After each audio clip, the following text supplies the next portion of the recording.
Bueno, un saludo a toda la audiencia. Hoy es el día 314, el día Pi. Este foro que vamos a tener aquí, matemáticas en la independencia. ¿Qué tendrá que ver matemáticas con la independencia? Estamos hablando de más o menos 1800 o 1700. Finales de 1700, principios de 1800. ¿Cómo sabía la gente qué hora era? Si por ejemplo estamos planificando una batalla y vamos a ir, no sé, a libertar Perú. Yo digo un nombre de un pueblo en Perú. ¿Cómo llegamos? Con un mapa. Y en ese mapa, ¿cómo sabemos dónde estamos? Con una brújula, buscando el norte, no sé. Sí, puede ser con una brújula. Pero ¿cómo medimos hoy las distancias? A través del sistema de medidas, de los metros, los centímetros, las pulgadas, ¿no? Por ejemplo, yo quiero ir a algún lugar de Venezuela y yo ahorita agarro un GPS Y te dice los kilómetros. Pongo la dirección y me dice los kilómetros. Ajá, Pero y un tiempo aproximado para llegar. pero los kilómetros no existían. ¿Y en qué no. creen ustedes que medían? Pues no, los kilómetros no existían. No sé, con una cinta así.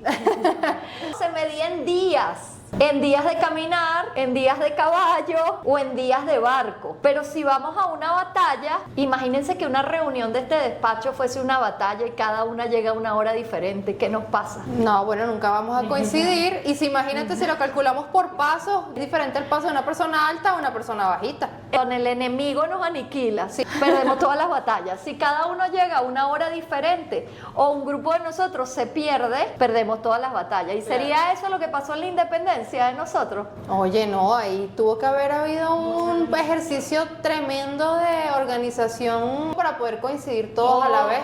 Ok, ustedes acaban de llegar a la clave. Para ser militar había que tener grandísimos conocimientos de astronomía, de geografía y de matemáticas. Y para ser artillero también. ¿Qué será un artillero?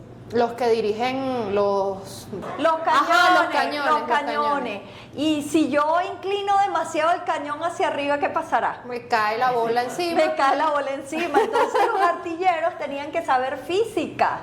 Entonces no es casualidad que entre los libros que compraba Francisco de Miranda había libros de física, de matemática, de astronomía. ¿Ustedes han escuchado secante, tangente, seno, coseno? Sí, en física del liceo. ¿Y tú crees que unos militares patriotas tenían que saber de eso? Bueno, por lo que tú comentas, sí, porque para poder calcular la parábola de distancia de esa bola dentro del cañón, me imagino que había que calcularlo. Entre los primeros libros que compró Francisco de Miranda estaban libros de seno, coseno, tangente, trigonometría, pi, logaritmo en base natural, logaritmo en base E. Y aquí otra curiosidad. ¿Ustedes sabían que Francisco de Miranda era profesor de matemáticas? No, ahí sí me fregaste. A ver, y si yo les digo Bernardo O'Higgins, ¿a qué les suena?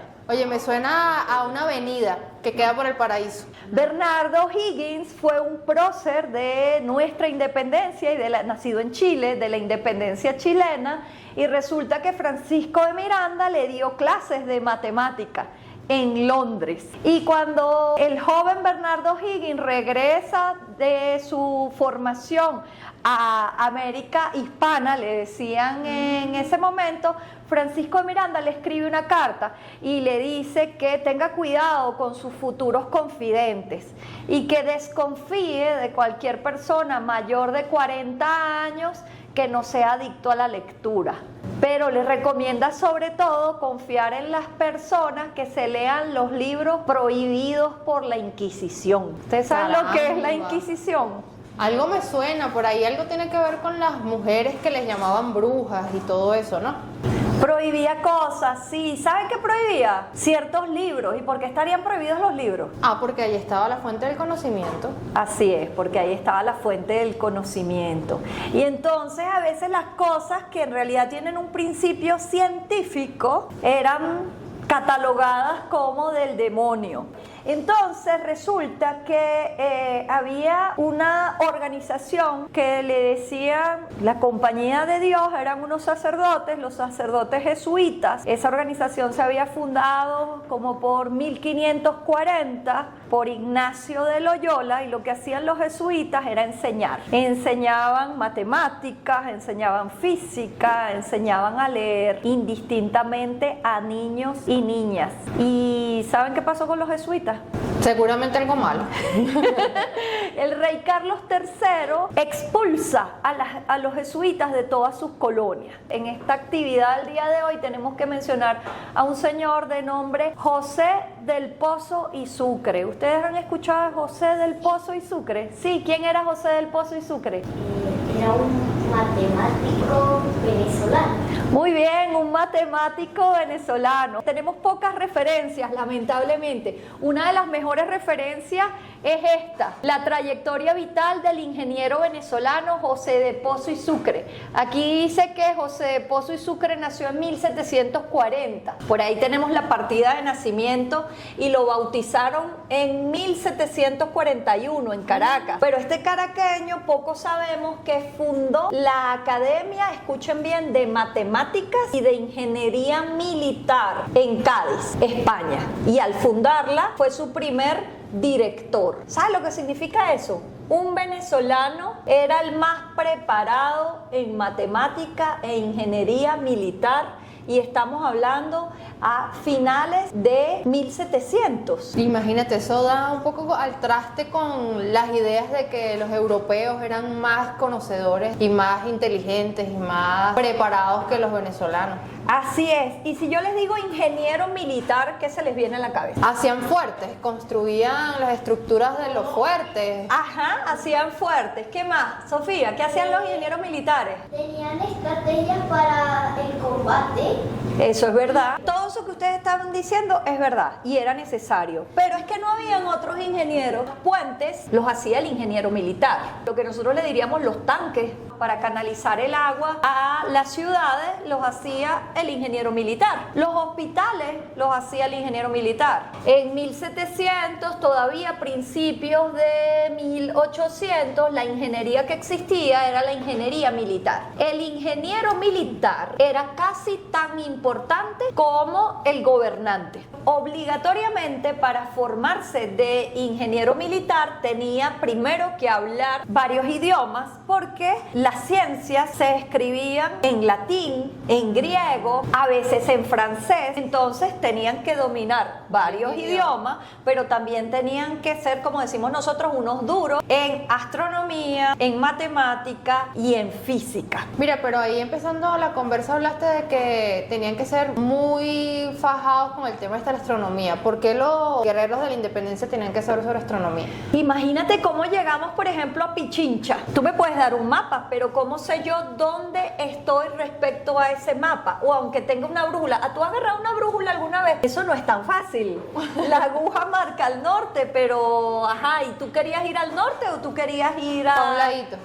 A un ladito, exactamente. Y había algo que llamaban armilas, que eran como unas esferas que le permitían saber hacia dónde las estrellas estaban orientando en ese momento, porque para los que no sabemos astronomía, no creas que las direcciones son fijas en base a las estrellas. Claro. Van cambiando con lo que conocemos como equinoccios. Pero les quiero seguir hablando de nuestro primer matemático, José de Pozo y Sucre. Pocas personas saben que firmó el compromiso de la independencia en el año 1790 junto con Francisco de Miranda. ¿Quién nos dijo antes que dos grandes matemáticos, bueno, en realidad eran tres, porque había un chileno que se llama Manuel Salas Colbarán, que era también profesor de matemática? Entonces nuestra audiencia hoy son todos profesores de matemáticas o estudiantes. ¿Ustedes sabían que nuestros precursores de la independencia eran, al igual que ustedes, conocedores y enseñantes de la matemática?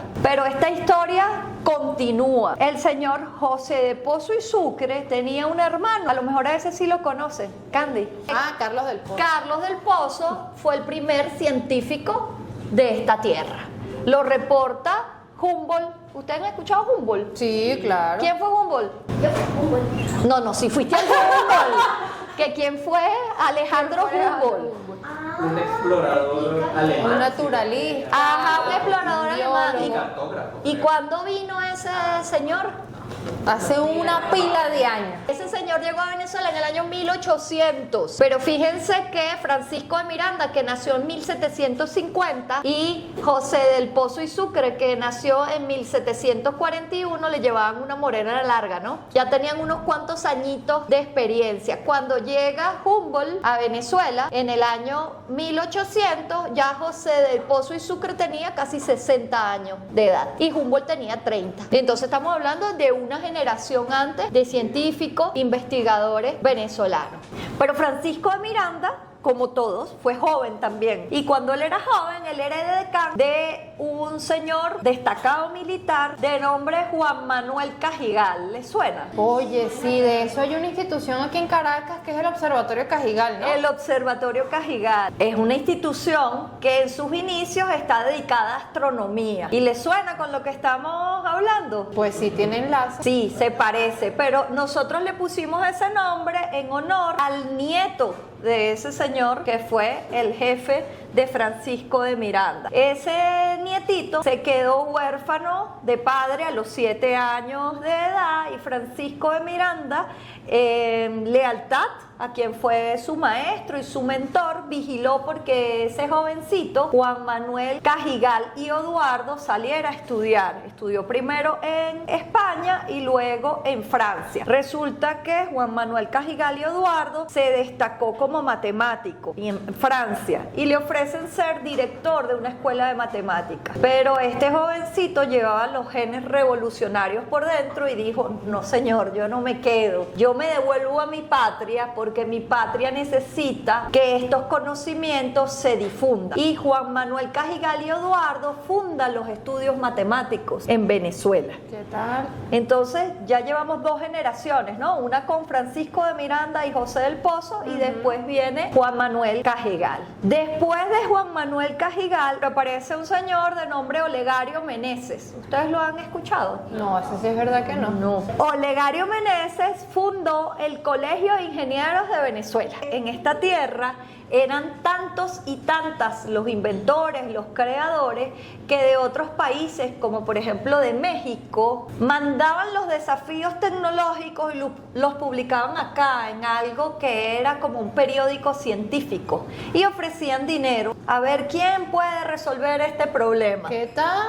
Así Así es. confiaban entonces en la creatividad del venezolano. Claro, pero es que sí, nuestros próceres de la independencia habían sido también los matemáticos más destacados de la historia, evidentemente transmitieron ese conocimiento. Después de Olegario Meneses aparece Francisco José Duarte. ¿Y quién fue ese? Ese se tienen que acordar. Ese sí me acuerdo, ese fue panita de Humberto Fernández Morán, ¿no? Así es.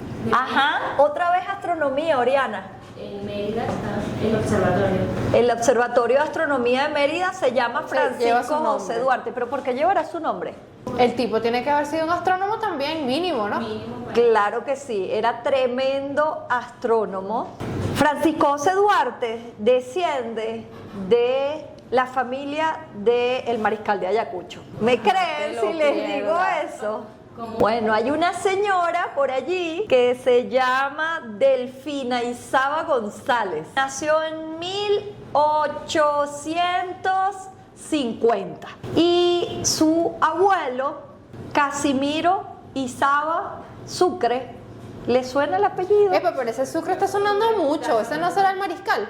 Claro que sí, toda esta gente es familia del Mariscal, José Anda. de Pozo y Sucre, Ajá. Carlos del Pozo y Sucre, Casimiro Isaba Sucre, era primo hermano del Mariscal. Casimiro Isaba Sucre fue también uno de nuestros próceres de la independencia militar, pero lo que queremos significar hoy precisamente es que existe una estrechísima relación entre la matemática, la astronomía y la independencia. Sin dominio claro de la matemática, de la astronomía y de la independencia, seguiríamos siendo colonia, diríamos, hostia candy. Ay, Dios mío. Y seguiremos diciendo la madre patria. Así es, Delfina Isaba González era nietita de un general patriota, Casimiro Isaba Sucre, primo hermano del mariscal de Ayacucho, fue quizás la primera mujer nacida en familia militar en donde es instruida ampliamente en idioma, en literatura, en astronomía, en física y en matemática. Delfina Isaba González formó en su casa a sus hijos, ella misma los formó, y sus 3 hijas mayores fueron las 3 primeras mujeres que se graduaron en la Universidad Central de Venezuela. Imagínate, ese es un datazo, pero ¿y cómo hicieron ellas eso si en ese momento el conocimiento estaba prohibido para las mujeres? Las formaron en casa, la formó su mamá y la formó su papá, que era también un destacado general zuliano, por cierto. Entonces ahí vamos viendo cómo empieza a pasar desde la ingeniería militar, la matemática y la astronomía en el mundo militar y de la independencia a lo que conocemos como ingeniería civil. Las hermanas Isaba Duarte se graduaron en 1899, pero apenas en 1895 había cambiado el nombre de la carrera agrimensura a ingeniería civil.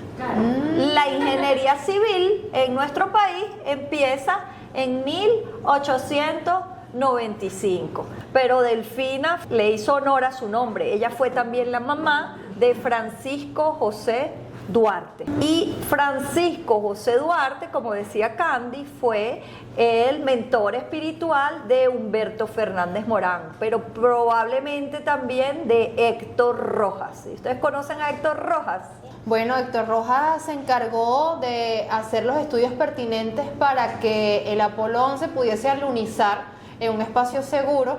Y eso no se supo sino hasta hace poquito. Y en parte gracias a la investigación que tú hiciste para el libro de Descubrir lo Invisible. ¿O me creen si les digo que hay más familiares de Delfina Isaba González que han hecho historia en este país?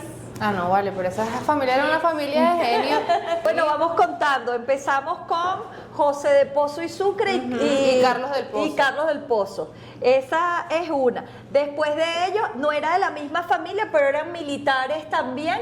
Está Juan Manuel Cajigal. Ajá. Después aparece Olegario Meneses, más o menos contemporáneo con Delfina Isaba Duarte. Las hijas 3 hijas de Delfina más Francisco.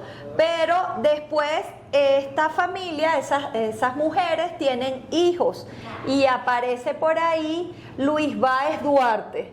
Luis Báez Duarte es otro destacado matemático venezolano que fundó en 1969 el Centro de Estudios Matemáticos del IBIC.